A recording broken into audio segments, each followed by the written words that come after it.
Hello everyone, welcome back to my YouTube channel Digital CS Guru. Students, Python lecture series में हमने last lecture में पढ़ा था about input and output functions in Python. I hope कि आप सबने वो वीडियो देख ली होगी और इनपुट एंड आउटपुट फंक्शंस का यूज़ अच्छे से समझ भी लिया होगा।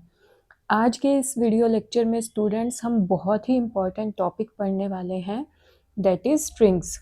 ऑलराइट, स्ट्रिंग्स को आप कैसे यूज़ करते हो पाइथन में, ओके इसकी क्या डिफरेंट डिफरेंट एप्लीकेशंस हैं, वो सब हम इस लेक्चर में पढ़ने वाले हैं स्टूडेंट्स।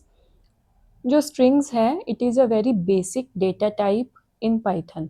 ऑलराइट, हमने पिछले कुछ वीडियो लेक्चर में जब भी एग्जाम्पल्स के थ्रू पाइथन को समझा है तो हमने बहुत सारे नेम्स का यूज़ किया है, टेक्स्ट का यूज़ किया है, साथ ही साथ हमने कुछ सेंटेंसेस का यूज़ भी किया है। ये जितने भी मैंने अभी नाम लिए, चाहे नेम हो, टेक्स्ट हो, सेंटेंस हो, इन सबको स्टोर कराने के लिए पाइथन हमें एक डेटा टाइप प्रोवाइड करता है जिसको हम कहते हैं स्ट्रिंग। ऑलराइट, चलिए फॉर्मली भी एक बार देख लेते हैं स्ट्रिंग की डेफिनेशन क्या होती है। String is a sequence. Alright, जो स्ट्रिंग है बच्चे वो सीक्वेंस डेटा टाइप के अंडर कैटेगराइज होती है in Python. String is a sequence of one और मोर यूनिकोड करेक्टर्स। ओके, करेक्टर्स को कंबाइन करके क्या बनता है हमारा स्ट्रिंग। और यूनिकोड का मतलब क्या होता है, it does mean universal code. Alright, then characters in string can be a letter, digit, white space or any other symbol. Alright, character का मतलब सिर्फ अल्फ़ाबेट नहीं है बच्चे। करेक्टर में आपके डिजिट भी हो सकते हैं, लेटर भी हो सकता है कोई, ओके वाइट स्पेस भी हो सकता है, या फिर कोई और सिंबल भी हो सकता है। सबसे इम्पॉर्टेंट थिंग क्या है कि आप ये सारे के सारे जितने भी अभी मैंने करेक्टर्स की बात करी है, इनको स्ट्रिंग बनाने के लिए आपको इन्हें कोट्स में लिखना होता है। ओके, अगर आप वन को भी डबल कोट या सिंगल कोट में एनक्लोज कर दोगे तो वो स्ट्रिंग ही बन जाएगा, इंटीजर नहीं रहेगा।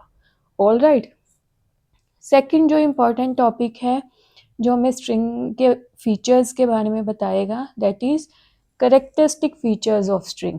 ऑलराइट, स्ट्रिंग को पढ़ने से पहले या प्रोग्राम में यूज़ करने से पहले हमें कुछ फीचर भी पता होने चाहिए स्ट्रिंग्स के।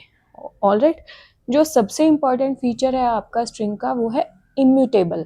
अब इसका क्या मीनिंग होता है? इम्यूटेबल का मीनिंग होता है अनचेंजेबल, ठीक है, जिसको आप चेंज ना कर सको। ऑलराइट, चलिए देखते हैं।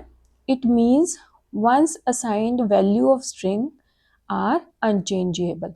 अगर आपने एक बार किसी स्ट्रिंग को ओके डिफाइन कर दिया है तो आप उसको बार बार चेंज नहीं कर सकते। एक एग्जाम्पल के थ्रू समझते हैं। यहाँ पे हमने पाइथन प्रॉम्प्ट पे एक वेरिएबल लिया स्ट्रिंग 1 और हमने वैल्यू असाइन कर दिया उसको हेलो, ठीक है। क्योंकि हेलो एक स्ट्रिंग है तो हम इसको डबल कोट्स में एनक्लोज करेंगे।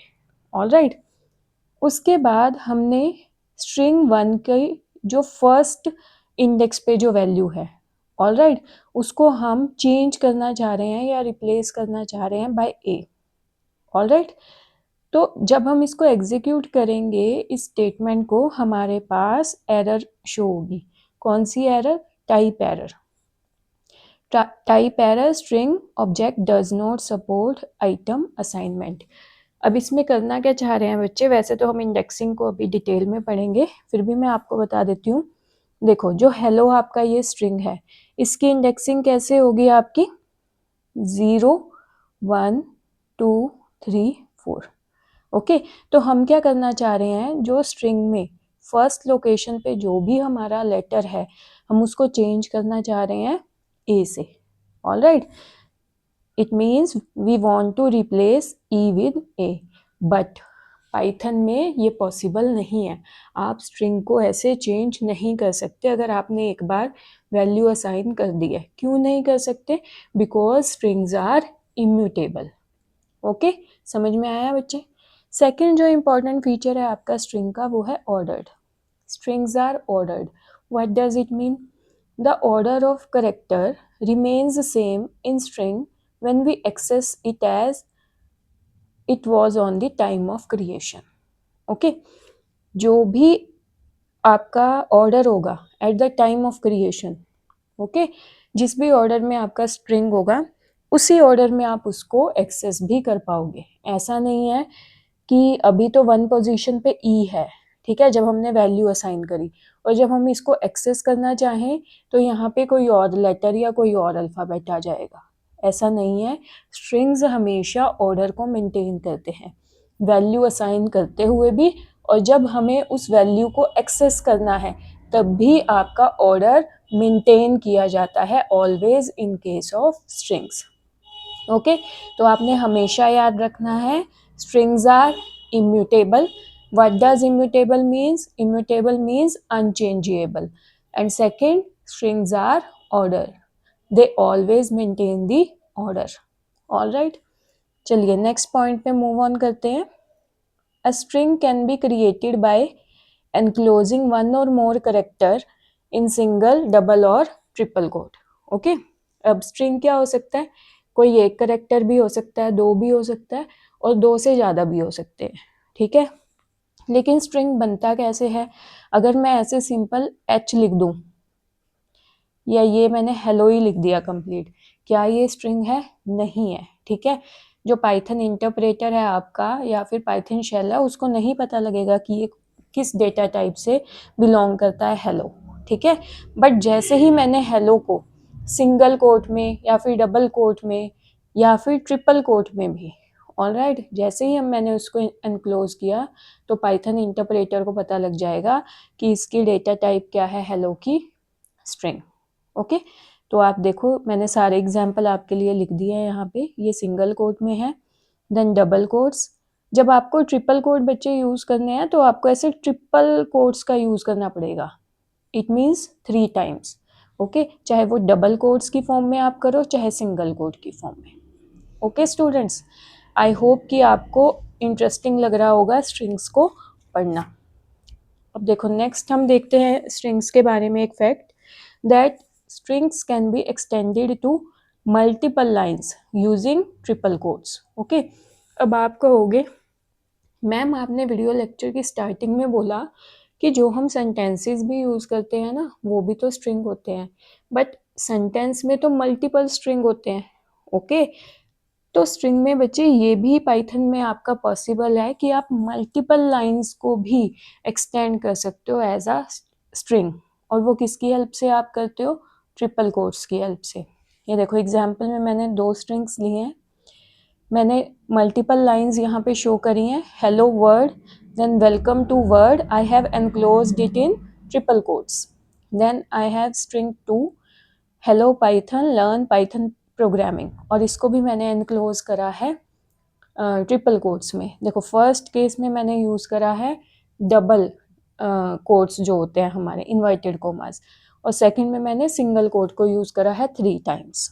ओके, उसके बाद जब हम इनको प्रिंट कराएंगे स्ट्रिंग्स को, तो देखो हमारे पास multiple lines as a string print होके आएंगी as a output.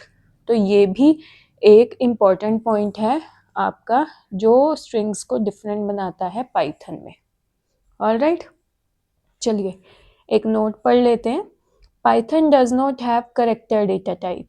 Okay, string of length 1 is considered as a character. अब आप कहोगे मैम सी में तो ना हमने करेक्टर डेटा टाइप पढ़ा था, ओके, कैर पढ़ा है ना आप लोगों ने, 1 बाइट कंज्यूम करता है, बट पाइथन में कैर नहीं होता बच्चे, ठीक है, पाइथन में स्ट्रिंग्स ही होते हैं। ओके, तो फिर करेक्टर किसे हम माने पाइथन में? तो जो स्ट्रिंग होता है आपका लेंथ 1 का, उसी को हम बोलते हैं करेक्टर। कैसे? एग्जाम्पल से समझो, मैंने ये एक वेरिएबल लिया स्ट्रिंग 1 और इसको सिंगल कोट्स में एक सिंगल करेक्टर असाइन कर दिया, ठीक है, तो अब इसकी लेंथ क्या है? 1, तो ये जो है एज अ करेक्टर काउंट होगा, और फिर मैंने इसकी वैल्यू प्रिंट करवाई तो क्या आई हमारे पास? ए। अब यहाँ पे देखो, जब मैं इसकी डेटा टाइप को चेक करूँगी तो यहाँ पे मैं टाइप फंक्शन का यूज़ कर रही हूँ, और मैं स्ट्रिंग 1 की डेटा टाइप को चेक करूँगी। तो मेरे पास आउटपुट क्या आई है, क्लास स्ट्रिंग। तो मुझे पता लग गया दैट कि जो मैंने ये करैक्टर यहाँ प्रिंट कराया है वो किस डेटा टाइप से बिलोंग करता है, स्ट्रिंग से। Okay, now this is very important, जो अभी हम पढ़ने वाले हैं इसको ध्यान से समझना। इसके ऊपर बहुत सारे क्वेश्चन आपके इंटरव्यू में भी पूछे जा सकते हैं, आपके यूनिवर्सिटी पेपर में भी आ सकते हैं और कॉम्पिटिटिव एग्जाम्स के लिए भी बहुत इंपॉर्टेंट है। Accessing characters in a string via indexing. Okay, कि हमारे पास एक स्ट्रिंग गिवन है बट हमें उस स्ट्रिंग के कुछ पर्टिकुलर करेक्टर्स को, कुछ पर्टिकुलर एलिमेंट्स को एक्सेस करना है, तो हम कैसे करेंगे। ओके, तो उसमें यूज़ होती है बच्चे इंडेक्सिंग। जो इंडेक्सिंग है वो पॉजिटिव इंडेक्स भी हो सकते हैं आपके और नेगेटिव इंडेक्स भी हो सकते हैं, और जो इंडेक्स है वो आपका एक्सप्रेशन भी हो सकता है। ऑल राइट, तो मैंने कितने टाइप की इंडेक्सिंग बताई आपको अभी, जल्दी से रिवाइज करो। Positive index, negative index and third index can be expression. ठीक है, तो अब हम प्रोग्रामिंग पढ़ रहे हैं तो खाली थ्योरी की बात तो नहीं करेंगे, साथ साथ एग्जाम्पल से समझेंगे कि ये एग्जैक्टली कहना क्या चाहता है। देखो, यहाँ मैंने एक एग्जाम्पल लिया। ओके, मैंने एक स्ट्रिंग लिया है हेलो वर्ड।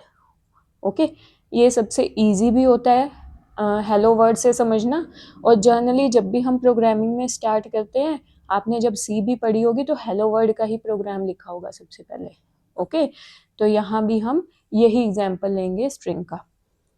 तो यहाँ पे देखो मैंने एरो से शो किया है, पॉजिटिव इंडेक्स को मैंने अपर वाली रो में लिखा है और नेगेटिव इंडेक्स को लोअर वाली रो में लिखा है। ठीक है, देखो पॉजिटिव इंडेक्स कैसे होता है, बिल्कुल सिंपल, जैसे एरे में आप करते हो। कहाँ से स्टार्ट करते हो, 0 से, 0 1 2 3 4 5 6 7 8 9 10। ओके, तो आपके पास कितने करेक्टर हैं यहाँ पे, 11 करेक्टर हैं, क्योंकि हमने 0 से स्टार्ट किया था। और बच्चे एक और बात आपने याद रखनी है, जो ये वाइट स्पेस है हेलो और वर्ड के बीच में जो स्पेस है, इसको भी आप काउंट करोगे, क्योंकि आप स्ट्रिंग की डेफिनेशन को याद करो। अगर मैंने इन्वर्टेड कॉमाज में, ठीक है, अगर मैंने वाइट स्पेस भी यूज़ किया है तो वो भी एज अ करेक्टर काउंट होगा। तो इसीलिए मैंने यहाँ पे वाइट स्पेस को भी 5 इंडेक्सिंग प्रोवाइड कराई है। ऑल राइट, नहीं समझ में आएगा कमेंट सेक्शन में लिख देना, अदरवाइज वीडियो को रिवाइंड करके देखना। ओके, नेगेटिव इंडेक्सिंग में क्या होता है बच्चे, आपने लास्ट से स्टार्ट करना होता है। ठीक है, यहाँ पे आप 0 से स्टार्ट नहीं करते, क्योंकि -0 की कोई एग्जिस्टेंस नहीं है वैसे। देन हम किससे स्टार्ट करते हैं नेगेटिव इंडेक्सिंग में, -1 से, -1 -2 -3 4 up to -11।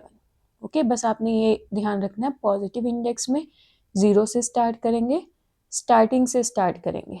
Okay, negative indexing में 1 से स्टार्ट करेंगे, -1 से, और एंड से स्टार्ट करेंगे, स्ट्रिंग का जो एंड है वहाँ से स्टार्ट करेंगे। Okay, and third important point जो आपने याद रखना है इंडेक्सिंग के लिए, कि आपने वाइट स्पेस को भूलना नहीं है। ठीक है, वाइट स्पेस की भी इंडेक्सिंग की जाती है। ऑल राइट, आई होप कि इंडेक्सिंग आपको अच्छे से समझ में आ गई होगी। अब हम एग्जाम्पल के थ्रू समझते हैं कि इसका यूज़ कैसे होता है, कैसे हम इंडेक्सेस को यूज़ करके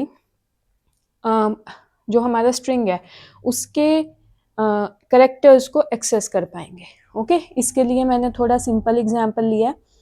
मैंने एक वेरिएबल ले लिया str, स्ट्रिंग को जो रिप्रेजेंट कर रहा है, और मैंने स्ट्रिंग ले लिया हेलो। ओके, चलो हम यहाँ फटाफट से इसकी इंडेक्सिंग भी लिख लेते हैं, साथ साथ पॉजिटिव इंडेक्सिंग भी लिख लेते हैं और नेगेटिव भी। पॉजिटिव इंडेक्स, चलो मेरे साथ साथ आप भी लिखो पेन पेपर लेके, 0 1 2 3 4। ठीक है, और नेगेटिव इंडेक्स में -1 -2 -3 -4 एंड -5। ओके, तो ये हो गया बच्चा आपका इंडेक्सिंग का कॉन्सेप्ट। ऑल राइट, चलिए देखते हैं फिर हम कैसे एक्सेस करेंगे इंडेक्सिंग के थ्रू। देखो, यहाँ पे जब हमें प्रिंट कराना है कोई भी करेक्टर स्ट्रिंग का, तो कैसे करेंगे, प्रिंट स्ट्रिंग 0। ओके, अब देखो स्ट्रिंग 0, 0 पे कौन सा करेक्टर है, h, क्योंकि मेरे को इसको प्रिंट कराना है तो मैं इसको किस में एनक्लोज करूंगी, प्रिंट फंक्शन में। ऑल राइट, तो मेरे पास क्या प्रिंट हो जाएगा, h। ओके, अब बच्चे देखो यहाँ पे मैंने ये ऐसे क्यों लिखा, अगर आप सिर्फ ये लिख देते हो स्ट्रिंग 0, एग्जीक्यूट तो आपकी स्टेटमेंट तब भी हो जाएगी, लेकिन अगर आपने आउटपुट को कंसोल पे डिस्प्ले कराना है तो उसके लिए आपको प्रिंट फंक्शन का यूज करना पड़ेगा। Similarly print string 4, str4। अब ये देखो फोर्थ इंडेक्स पे कौन सा करेक्टर है हमारे पास, स्मॉल o, तो क्या प्रिंट हो गया हमारा, स्मॉल o। ऑल राइट, अब देखो एक थोड़ा डिफरेंट सा एग्जाम्पल देखते हैं, प्रिंट str -n। ओके, इसमें देखो हमारे पास क्या प्रिंट होके आया है, h। अब आप कहोगे मैम ये कैसे आ गया, अब देखो हमारे पास कितने हैं टोटल, n कितने करेक्टर्स हैं, n। ओके, n की क्या वैल्यू है यहाँ पे, 1 2 3 4 5, 5 करेक्टर्स हैं, और यहाँ पे मेरे को क्या प्रिंट कराना है, -n, यानी कि -5, और -5 क्या है मेरा, h। समझ में आया। तो जब भी -n की बात आती है बच्चे, तो एक शॉर्टकट ट्रिक है कि आपका जो फर्स्ट, जहाँ से स्टार्टिंग हो रही है, जो आपका फर्स्ट करेक्टर है वो प्रिंट होगा। ऑल राइट, चलिए एक और एग्जाम्पल देखते हैं, प्रिंट str6। ओके, तो देखो यहाँ तो एरर आ गया, क्या एरर आया, index error, string index out of range. Obviously क्यों है आउट ऑफ रेंज, क्योंकि देखो बच्चे हमारे पास तो 5 करेक्टर ही हैं, ठीक है, 6th तो कोई करेक्टर है ही नहीं, तो ये जो है basically string 6 it is out of range. All right, अब देखो मैंने अभी आपको बताया था कि जरूरी नहीं है पॉजिटिव इंडेक्स या नेगेटिव इंडेक्स से ही आप एक्सेस कर पाओगे करेक्टर को, आप एक्सप्रेशन के थ्रू भी कर सकते हो। ओके, जैसे str में आपने लिखा 1 + 2, तो ये कैसे इवेल्युएट होगा, 3, और str3 पे देखो क्या है हमारे पास, l, str3 पे क्या है, l, तो क्या प्रिंट होके आ गया, l। अंडरस्टूड, समझ आ रहा है ना सबको। ओके, कमेंट जरूर किया करो अगर अच्छी लगती है वीडियो और समझ आता है तो, मुझे भी पता लगता है कि आप लोगों को समझ में आ रहा है और अच्छी लग रही हैं वीडियोस। ओके, देन यहाँ पे देखो प्रिंट में हमने क्या लिखा, str 1.5। ऑल राइट, अब यहाँ पे भी देखो एरर आ गया, टाइप एरर आ गया हमारा, string index must be integer. अब आप देखो ना, मैंने आपको इंडेक्सिंग में सिखाया है कि आपके पास फ्लोट वैल्यू भी हो सकती है, नहीं सिखाया, क्या सिखाया है कि हमारे पास इंडेक्सिंग 3 टाइप से हो सकती है, पॉजिटिव इंडेक्स हो सकता है, नेगेटिव इंडेक्स हो सकता है, और थर्ड कोई एक्सप्रेशन हो सकता है। ओके, फ्लोट वैल्यू नहीं होती है। अंडरस्टूड, तो ये कुछ जो इंट्रोडक्शन पार्ट था आपका स्ट्रिंग का, वो आज हमने पढ़ा है। आई होप कि आपको अच्छा लगा होगा, आपकी नॉलेज बेस में कुछ ना कुछ ऐड हुआ होगा, और ये इंटरेस्टिंग लग रहा होगा आपको कि हम कितनी सिंपली स्ट्रिंग को यूज़ कर लेते हैं, लेकिन कितना कॉम्प्लेक्स है मशीन के लिए ये सब कुछ समझना।